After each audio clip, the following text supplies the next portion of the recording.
L'expérience est la vraie école de la vie. J'ai toujours dit, si tu veux arriver au sommet de la montagne, il y a deux choses que tu peux faire. Tu peux passer tout ton temps à chercher à arriver ou prendre quelqu'un comme coach Rodoula, le suivre, mettre juste ton pied là où il enlève le pied et puis sans le voir ou sans te rendre compte, tu seras au sommet. Tu seras au sommet. Donc, une fois de plus, merci coach pour cette brillante présentation. C'était juste magnifique. C'était magnifique. Est-ce que nous sommes prêts? Est-ce que le Gabon est prêt aujourd'hui? Oui, oui, oui, oui, oui, oui, oui. Oui, oui, oui. Nous sommes là. Super. On va parler brièvement de comment développer plusieurs sources de revenus. Et je pense que ça doit répondre à la question, celui qui a posé la question tout à l'heure. Quand nous parlons de plusieurs sources de revenus, la plupart du temps, les gens pensent qu'il faut aller vendre les arachides, il faut être mécanicien, il faut être pilote, il faut faire dans la coiffure, il faut aller partout. La réalité, c'est que ce n'est pas ce que je demande de faire. Chaque personne qui a une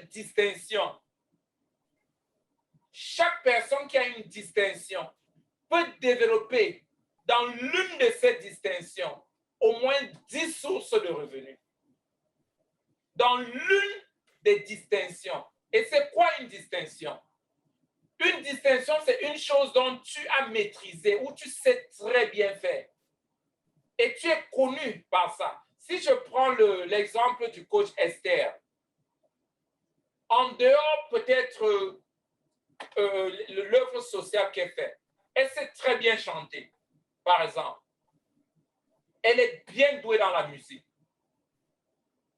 Je ne suis pas musicien, mais je sais que dans la musique seulement,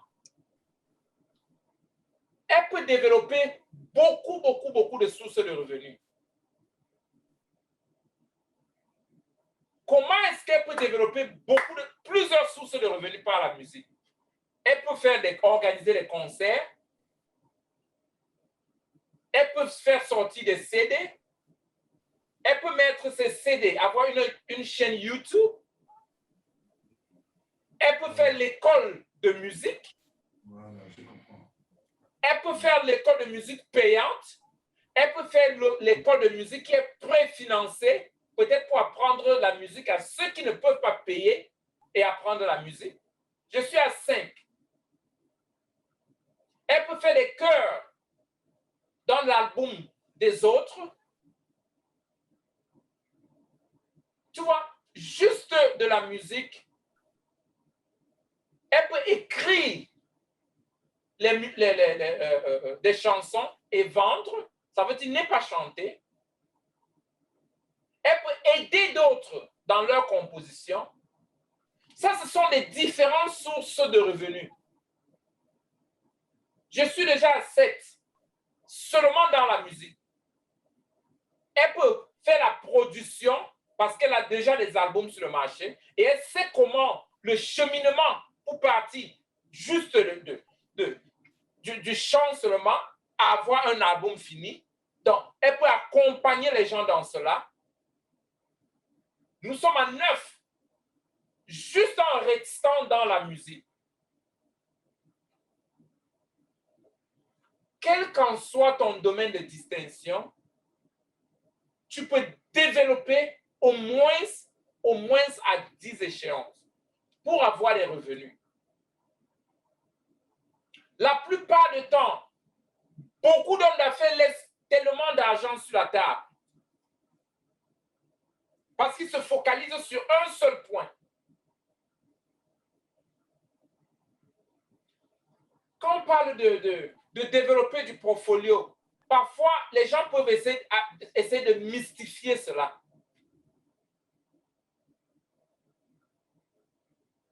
Ce que tu fais déjà dans ta zone, dans ton côté de distinction, comment est-ce que tu peux avoir 10 points de revenus sans changer, sans prendre une autre formation, en restant exactement dans ton domaine?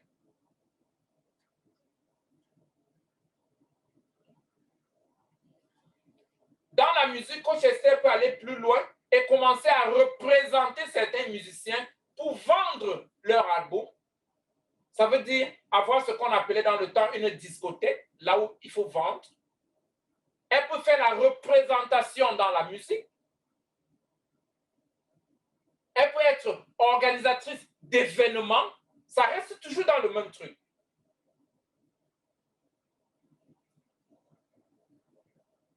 Tu vois qu'en organisant de cette façon, tu auras directement beaucoup de revenus. Parce que ce week-end, tu peux te concentrer sur l'événement, alors qu'en journée, les gens sont en train d'acheter tes CD ou bien tes vidéos. Peut-être lundi, tu as un événement différent. Peut-être tu dois aller chanter pour un non-profit organization. Je suis déjà à 11. 12, tu peux faire des endossements. Ça veut dire que tu chantes pour la promotion de certaines sociétés. Tu fais la publicité des sociétés, pas ton chant. C'est ce qu'on appelle les endossements. Nous sommes déjà à 12. Seulement pour quelqu'un qui fait la musique. On peut continuer jusqu'à 20 sans sortir de la musique. Je ne suis pas en train de parler de commencer à avoir ta marque, ça veut dire un nom, se mettre derrière quelque chose dont tu es passionné et soutenu par ta musique. Ça peut être la violence aux femmes, ça peut être peut-être les enfants, le côté des enfants comme ce que tu fais, les orphelins, aligner la musique avec cela. Donc, qu'est-ce que tu fais? Qu'est-ce que tu sais faire? Comment est-ce que tu peux développer au moins 15 points de revenus à partir de ce que tu fais? Et c'est possible avec tout ce qu'on fait. C'est possible. Regardez, si tu remarques ou si tu observes n'importe quel entrepreneur ou personne qui fait beaucoup d'argent, tu verras que la première des choses, c'est que la personne a développé plusieurs sources de revenus dans ce qu'elle fait. Un restaurant, si tu es dans la restauration, comment est-ce que tu peux faire cela? Je suis en train de parler juste de la petite restauration. Si tu as un restaurant, naturellement, tu attends les clients pour les vendre de la nourriture, mais qu'est-ce que tu peux aussi faire? Tu les attends quand ils viennent vers toi, mais tu peux aussi permettre que la nourriture aille vers eux. En le faisant ainsi, directement, tu vas doubler ta fourchette clientèle. Le troisième point, tu peux cuisiner, conditionner pour vendre. Ça veut dire préparer en quantité, mettre dans les congélateurs, congeler d'abord avant de vendre. Tu peux sécher avant de vendre. Tu peux avoir des points de vente. Ça veut dire ce que tu prépares, au lieu d'attendre que les clients viennent seulement de toi ou seulement d'envoyer chez eux, tu peux avoir les points de vente, là où tu déposes des nourritures même congelées. Si tu vas dans n'importe quel supermarché, tu verras que ce que je suis en train d'expliquer, c'est ce que toutes les grosses sociétés font. Tu vois le même produit, tu pourras le vendre peut-être 10 fois, de 10 façons. Et à partir de ce petit commerce, imagine que ce commerce apporte 10% de revenus maintenant. Ou bien, imagine que tu multiplies tes revenus par 10. Ce sera déjà intéressant. Donc, les premières façons pour développer le portfolio, c'est d'abord prendre ce que tu fais et développer 10 façons, au moins 10 façons, pour avoir des différents revenus à partir de cela. Ça, c'est le point numéro 1. Le point numéro 2, anticiper la demande continue du client. Anticiper la demande continue du client dans tous les domaines que tu fais. Si je prends l'exemple, par exemple, du coach, je vais prendre l'exemple du coach Basile, par exemple, qui est un expert comptable et coach. Par exemple, quand un client va chez un expert comptable, quels sont les problèmes que ce client pourra avoir aussi? Est-ce que quelqu'un peut m'aider? Même si tu n'es pas expert comptable, quand toi, tu vas chez un expert comptable, quels sont ceux qui vont chez les experts comptables? Quels sont d'autres problèmes qu'ils ont? Vas-y, mets-le dans le chat room.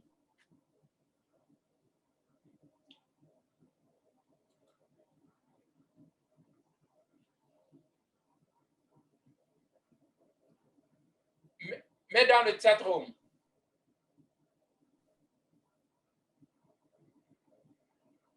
Quels sont les problèmes? J'ai envie de te donner la façon de réfléchir, la méthodologie, le mécanisme pour développer et, OK, maîtriser les coûts. Ça veut dire que l'expert comptable peut non seulement régler le problème de la fiscalisation, mais aider le client à comprendre, à maîtriser les coûts. Enseigner les choses comme le CAC, ce qu'on appelle le Cost of Customer Acquisition, le prix pour avoir un client. Ça peut être un produit qu'un expert comptable peut avoir un paquet. Tu viens chez lui, il te dit, il t'aide à savoir combien ça te coûte pour avoir un client. Le problème d'audit, oui, ça fait partie de ça. Logiciel comptable, oui, ça fait partie de ça. Quoi d'autre? La vie d'un client, le LTV. Est-ce que beaucoup de gens les ont fait, mais ils ne connaissent pas la vie de leur client? Qui connaît la durée de vie de son client?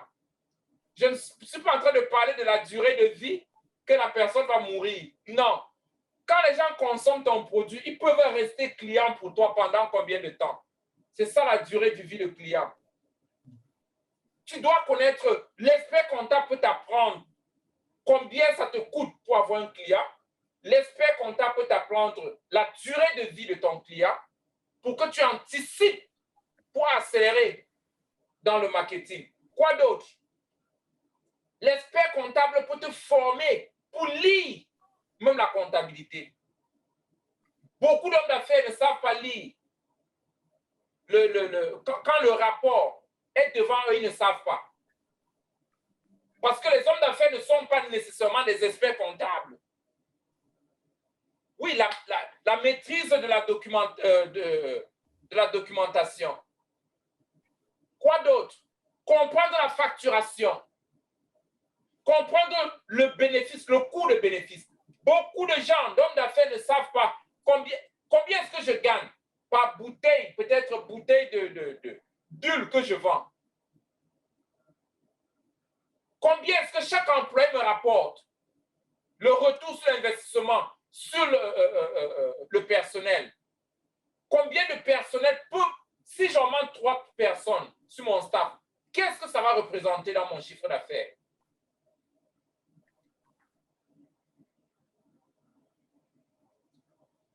La compréhension. Comment faire pour la réglementation fiscale? Oui. Tu vois, il y a plein de choses. qui peuvent être mis sur pied comme un menu. Quand tu vas dans un restaurant, on te donne un menu. Chaque homme d'affaires doit avoir quelque chose comme un menu dans ses produits. Quelqu'un vient avec ceci, tu finis ceci, tu lui proposes ceci, tu lui proposes cela, tu lui proposes cela, tu lui proposes l'autre. Tu dois voir ton entreprise comme un supermarché. Tu dois avoir ton produit phare, le entry point, mais tu dois avoir beaucoup d'autres branches qui peuvent t'apporter de l'argent. Par exemple, quelqu'un qui a l'école maternelle, comment la personne peut développer plusieurs sources de revenus seulement avec l'école, que ce soit primaire, maternelle ou universitaire? La cantine, avoir la cantine, ça veut dire quand tu payes, tu peux aussi manger à la cantine. Avoir le transport, vas-y, mets-le dans le chat room.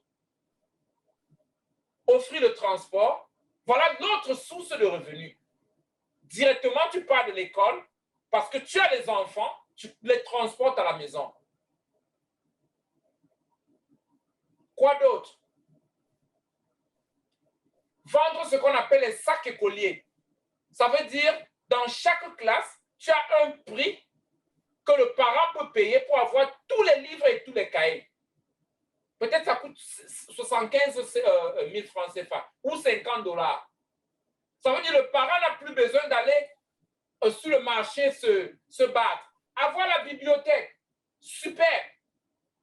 Avoir la bibliothèque avec le membership. Tous les enfants qui payent peut-être 50 $ par an ont accès à la bibliothèque.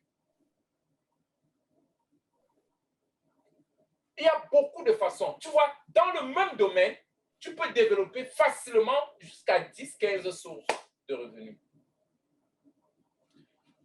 Je suis en train de te challenger parce que la plupart du temps, nous nous limitons toujours à une seule chose.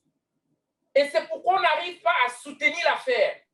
95% des entreprises tombent parce que les sources de revenus ou bien ta source de revenus, tu as un seul entry point, une seule façon pour avoir de l'argent, pour faire entrer l'argent. Et par rapport à ça, tu n'arrives pas à porter la vision, l'entreprise même.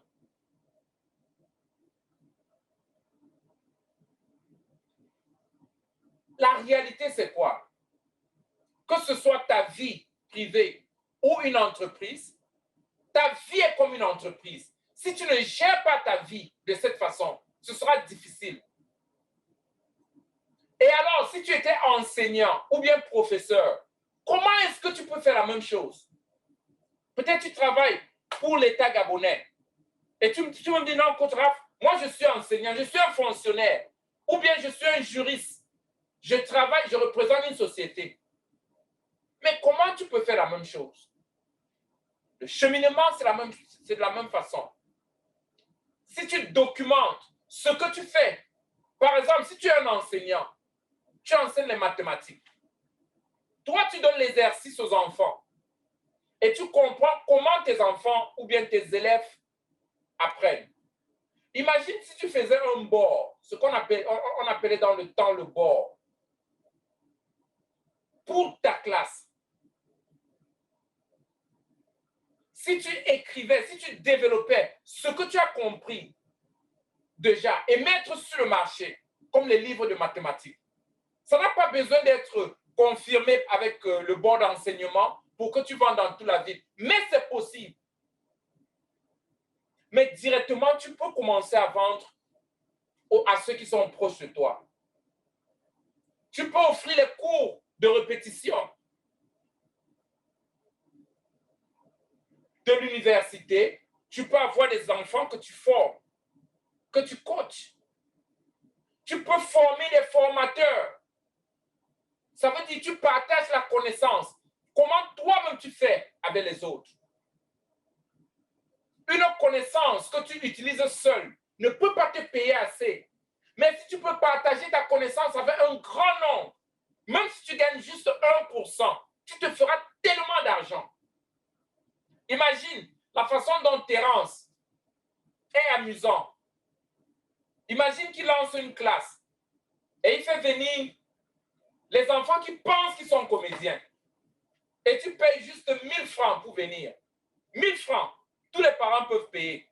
Chaque samedi, il rassemble au moins 300 enfants pour qu'on voit qui est vraiment comédien. Et il les enseigne la façon dont il fait. Et après, on voit qui est vraiment comédien. 300 enfants pour 1000 francs, ça fait 300 000.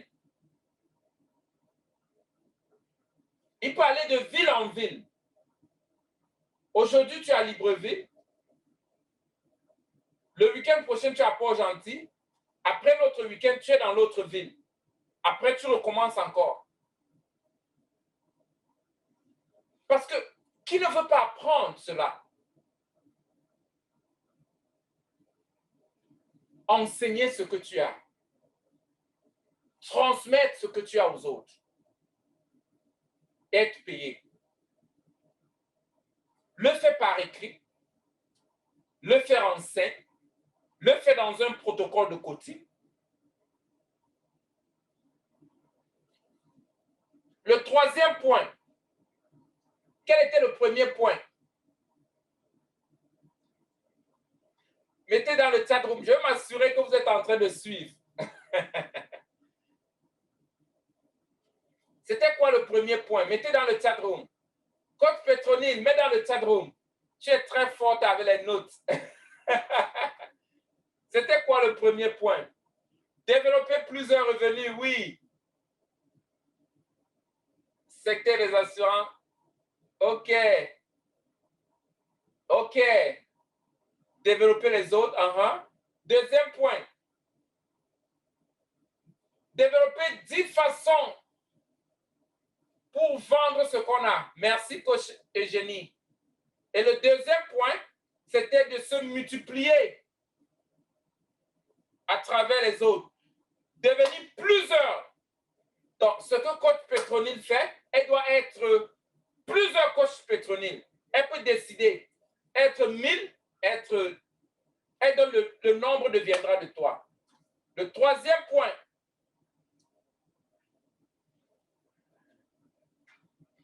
dans le deuxième point, c'était anticiper et complémenter le client. Le troisième point, se développer. Le quatrième point,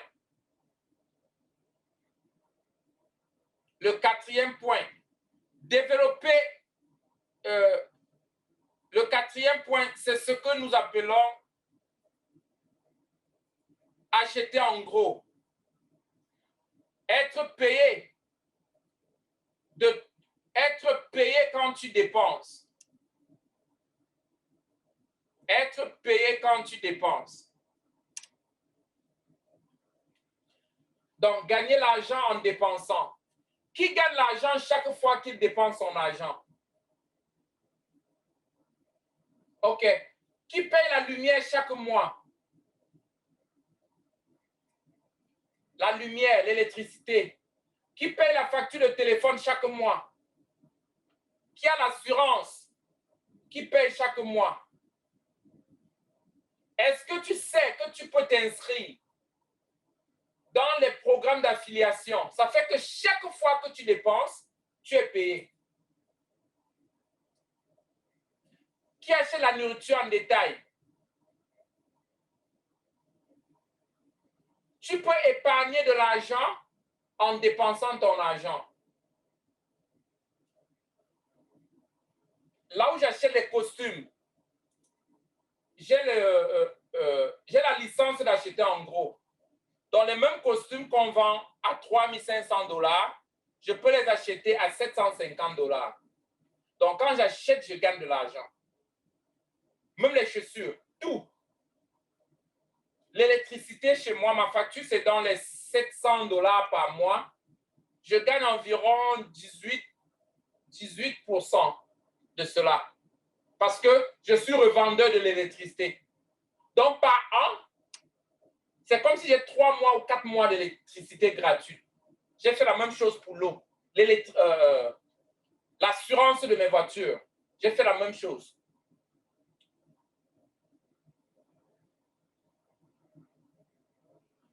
tu dois acheter seulement en gros. Tu ne dois jamais acheter en détail.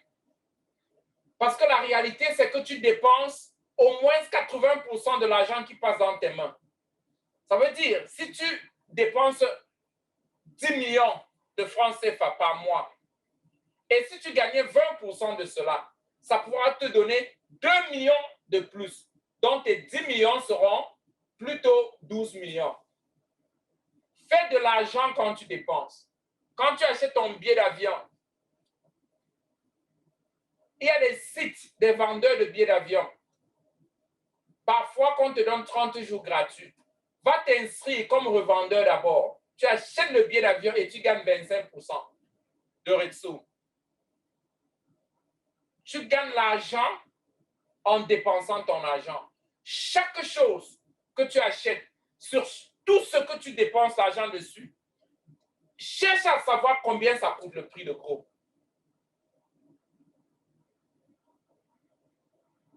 La première chose qui va te rendre riche et qui doit te permettre d'avoir assez d'argent, c'est de ne pas perdre de l'argent.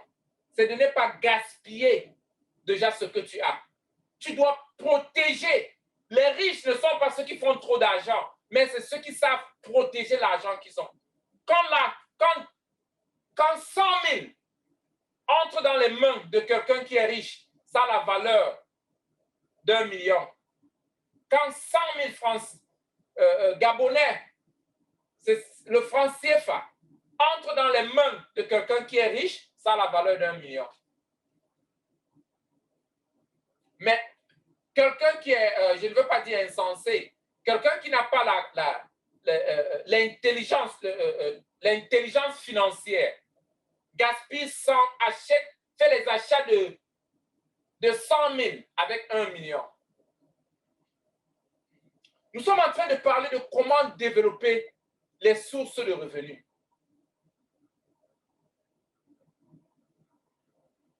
OK. C'était le point numéro 4. 4 ou 5.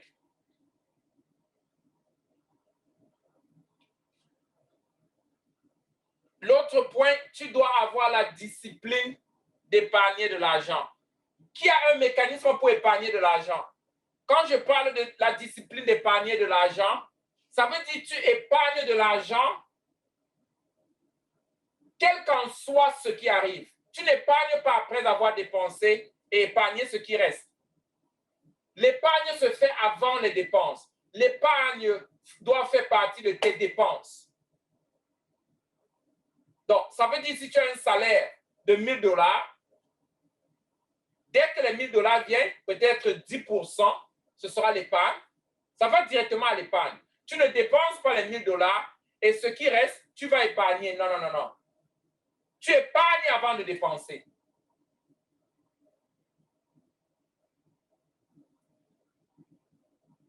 L'épargne. Et l'épargne peut se faire dans les coopératives. Beaucoup de tribus et beaucoup de pays, il y a des trucs, par exemple au Cameroun, il y a un mouvement qu'on appelle le Ndjangi, là où beaucoup de gens mettent de l'argent ensemble, une personne bouffe à tout de rôle, à tout de rôle. Ça te force et ça te donne la discipline d'épargner. Parce que si tu mets juste de l'argent dans ton compte bancaire tout le temps, peut-être tu ne peux pas avoir la discipline de ne pas toucher. OK, je vois que le coach qui a parlé de l'assurance vie, oui, l'assurance vie, c'est une forme d'épargne. Tu peux acheter une assurance vie d'1 million de dollars et tu mets 200 $ dedans chaque mois. C'est une forme d'épargne. Et surtout qu'aujourd'hui, nous avons des assurances vie dont tu peux cacher avant de mourir. Donc, après 10 ans, tu peux aller enlever l'argent dans ton assurance vie. C'est une façon, une discipline d'épargner. Tu dois apprendre à épargner. Tu ne peux pas développer des portfolios sans être quelqu'un qui sait épargner. Le système d'épargne se pratique même au village. Si tu as la récolte, peut-être tu récoltes le maïs, tu manges tout le maïs. L'année prochaine ou bien la saison prochaine, tu seras pauvre. Tu dois toujours avoir le grenier. Garder une partie. C'est ça le système d'épargne. Tout ce que tu gagnes, tu dois considérer garder au moins, si c'est très fort sur toi, tu gardes 10%. Donc, tu ne devrais pas manger 10% de tout ce que tu reçois. Et quand on dit ce que tu reçois, que ce soit un salaire, un cadeau, même si tu ramasses l'argent en route, tu ne manges pas les 10% de ça. Tout ce qui passe dans ta main. Et ça doit être un système. Ça doit être ta façon de vivre. 10%. Nous sommes en train de parler de comment développer le portfolio. Comment développer le portfolio. Et maintenant, qu'est-ce que tu feras avec ce que tu développes? En dehors des mécanismes pour créer de l'argent. Parce qu'il faut d'abord créer de l'argent et puis envoyer l'argent d'aller travailler pour toi. C'est pourquoi nos presque 5 premiers points, c'était pour la création financière. Et maintenant, quand tu as de l'argent, quand tu épargnes de l'argent, tu dois encore prendre 50% de tes épargnes selon ton risque de tolérance pour permettre que cet argent aille maintenant au travail pour toi. On n'épargne pas de l'argent pour épargner. Non, tu épargnes parce que tu veux envoyer au travail.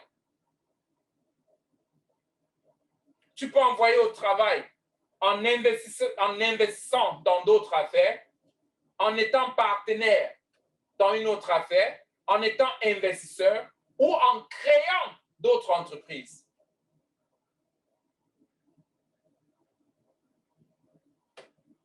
Et fonctionner comme investisseur passif et non actif. Tu peux choisir d'être actif ou passif. Donc, nous devons nous engager dans les investissements avec ce que nous épargnons. Et maintenant, selon ton risk tolerance, ton tolérance de risque, ça dépendra de à quel niveau tu peux tolérer le risque. Il y a les investissements à haut risque et les investissements qui ont moins de risque. Mais moi, je n'encourage pas les gens d'investir. Parce que quand tu prends ton argent, tu donnes à quelqu'un. Je n'encourage pas les gens d'investir dans ceux qui ne sont pas involvés. Si tu n'es pas engagé dedans, si ce n'est pas ta passion, ne prends pas juste ton argent, tu vas donner au gouvernement ou à la banque, tu fais les CD à la banque pour qu'on te donne 2%. Mets ton argent dans ce que tu es passionné par ça. Parce que c'est ça ta vie. Je connais plein de gens qui ont plein d'argent à la banque, mais ils sont frustrés. Parce qu'ils n'ont pas appris à vivre. L'argent est là pour t'aider à vivre. Investis dans ce que tu comprends, ce qui te passionne, ce qui peut te permettre de t'épanouir. Ce que toi-même tu peux regarder et être fier de ça. Tu peux être une religieuse, par exemple, et tu as $2000 que tu veux investir. Tu achètes les Bibles et tu revends en gros. Tu achètes les Bibles en gros, tu revends. C'est ta passion. Tu veux voir les gens se convertir. Tu veux voir les gens avoir les Bibles. Et tu peux gagner de l'argent en le faisant. Tu peux vendre la littérature chrétienne. Tu gagneras de l'argent en accomplissant ta mission sur terre. Mais si tu prends ton argent, tu donnes au banquier. Le banquier donne au gérant de boîte de nuit. Peut-être qu'ils vont rendre ta tâche plus difficile, alors que c'est toi-même qui es en train de financer le projet. Parce que le banquier, tu ne sais pas ce que le banquier fera avec l'argent. Mais toi-même, si tu investis dans ce que tu crois à ça, ce sera mieux pour toi. Si tu crois au développement personnel, le fait d'aider les gens, comme ce que nous faisons dans Ali, fait partie de ce que nous sommes en train de faire. Investis dans Ali. Qui est un des investisseurs de Ali? Donne-moi le thumbs up si tu es un des investisseurs. Parce que Ali existe aujourd'hui à cause de beaucoup de gens qui sont là comme vous. Tu vois, je vois le coach Malonga là-bas, un des investisseurs. Je vois coach Eugénie. Voilà les gens et plein d'autres qui font marcher Ali en mettant les finances dans Ali pour que Ali marche. Donc, tu dois mettre ton argent là où ta passion, là où il y a ta passion.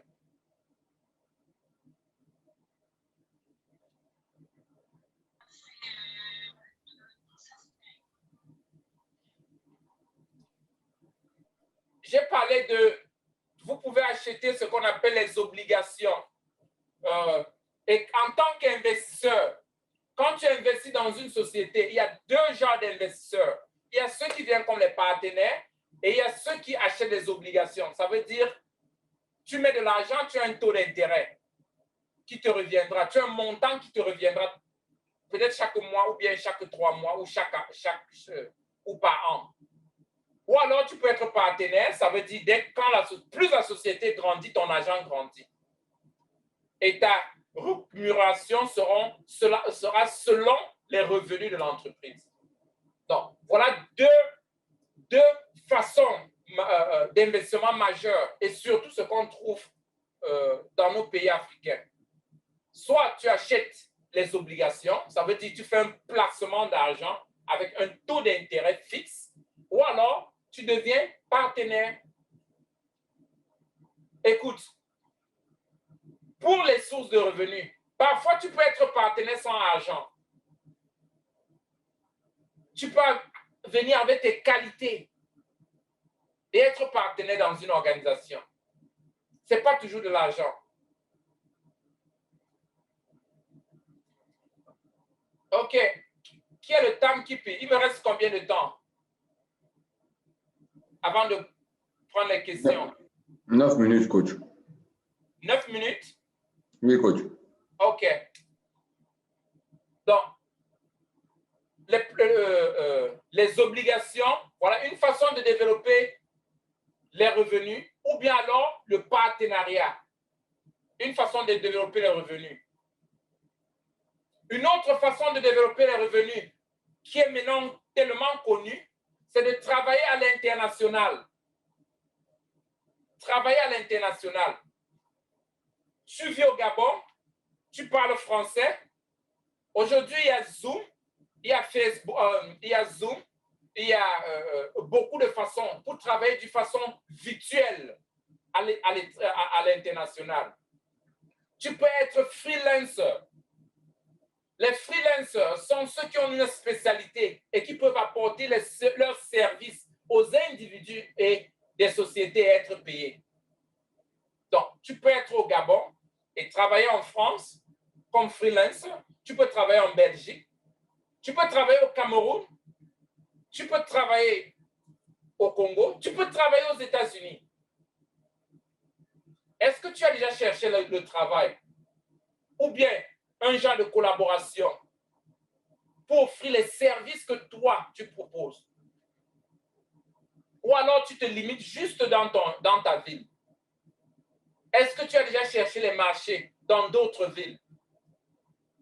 J'ai tellement aimé ce que coach, le coach Rodou, j'ai envie de bien prononcer, le nom ne se voit pas bien. Qui peut m'aider dans le chat room? Avec le nom du coach qui vient de passer là.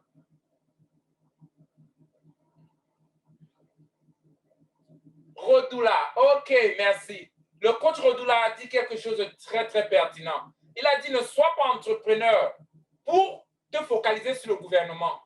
D'ailleurs, le gouvernement est l'entité la plus pauvre de la Terre. Parce que le gouvernement n'a pas d'argent. Qui a de l'argent? Quels sont les bons payeurs? Qui est le bon payeur sur la Terre? Mets-le dans le chat room. Parce que tu dois savoir cela. Pas le gouvernement. Vas-y, je veux lire cela dans le chat room. Non, pas les entrepreneurs. Ah, Christian Elengo, tu es magnifique. Le consommateur. c'est le consommateur qui est le meilleur payant. Ce n'est pas l'entrepreneur, ce n'est pas le gouvernement, ce sont les consommateurs. Ça veut dire, comme le coach Rodou l'a dit tout à l'heure, quand tu développes ton entreprise, canalise cela vers les consommateurs. Tu as presque 8 milliards de consommateurs sur la Terre. 8 milliards. Et tu as combien de gouvernements? Moins de 250. Alors tu as 8 milliards de consommateurs. Les gens qui marchent avec ton argent dans leur poche. Canalise tout sur les consommateurs. Développe la solution pour les consommateurs. Chaque fois que tu cernes un problème, c'est l'opportunité pour développer un mécanisme de source de revenus.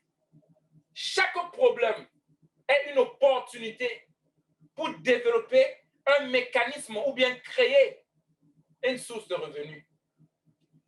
Les problèmes qui ne sont pas résolus et les problèmes même dont il y a déjà un mécanisme pour résoudre ce genre de problème. Tes problèmes, d'ailleurs, sont les indices des sources de revenus. Tu achètes du pain chaque matin. Tu achètes du savon chaque matin. Tout ce que tu consommes, pourquoi tu ne peux pas revendre cela? À partir d'aujourd'hui, chaque fois que tu sors de l'argent dans ta poche, écris pourquoi tu as sorti de cet argent.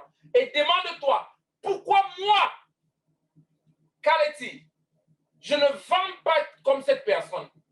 Tu dois partir du consommateur. À quoi? Quand tu n'es pas consommateur, tu es quoi? Mets dans le chat room. Parce qu'il y a deux qualités de personnes sur la terre. Quand tu n'es pas consommateur, tu es quoi? OK, producteur. Yes. Producteur. Tu peux dire entrepreneur, producteur. La personne qui délivre les solutions.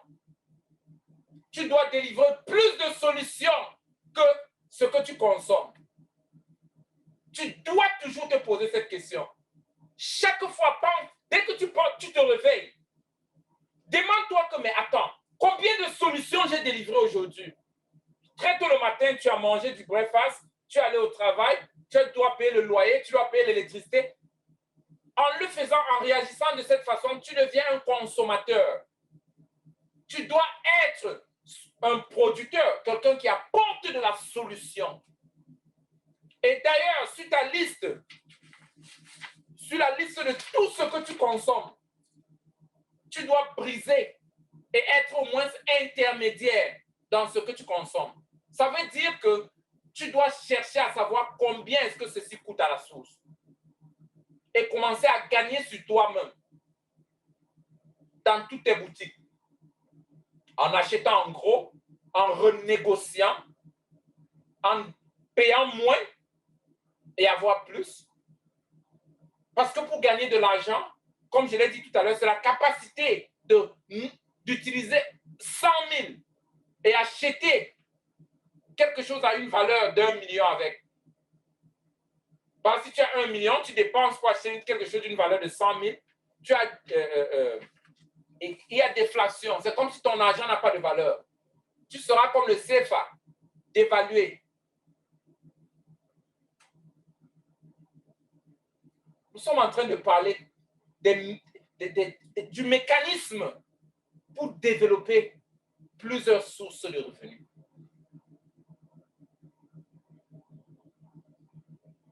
Les mécanismes pour développer plusieurs sources de revenus. Donc, offre tes services à l'international, va plus loin que là où tu es, parce que c'est facile de trouver 10 clients parmi les, je ne sais pas, 7 milliards de personnes à l'international ou n'importe où, que de rester dans ton village de 2000 personnes. Vends-toi à un grand nombre et je pense que tu auras le meilleur résultat.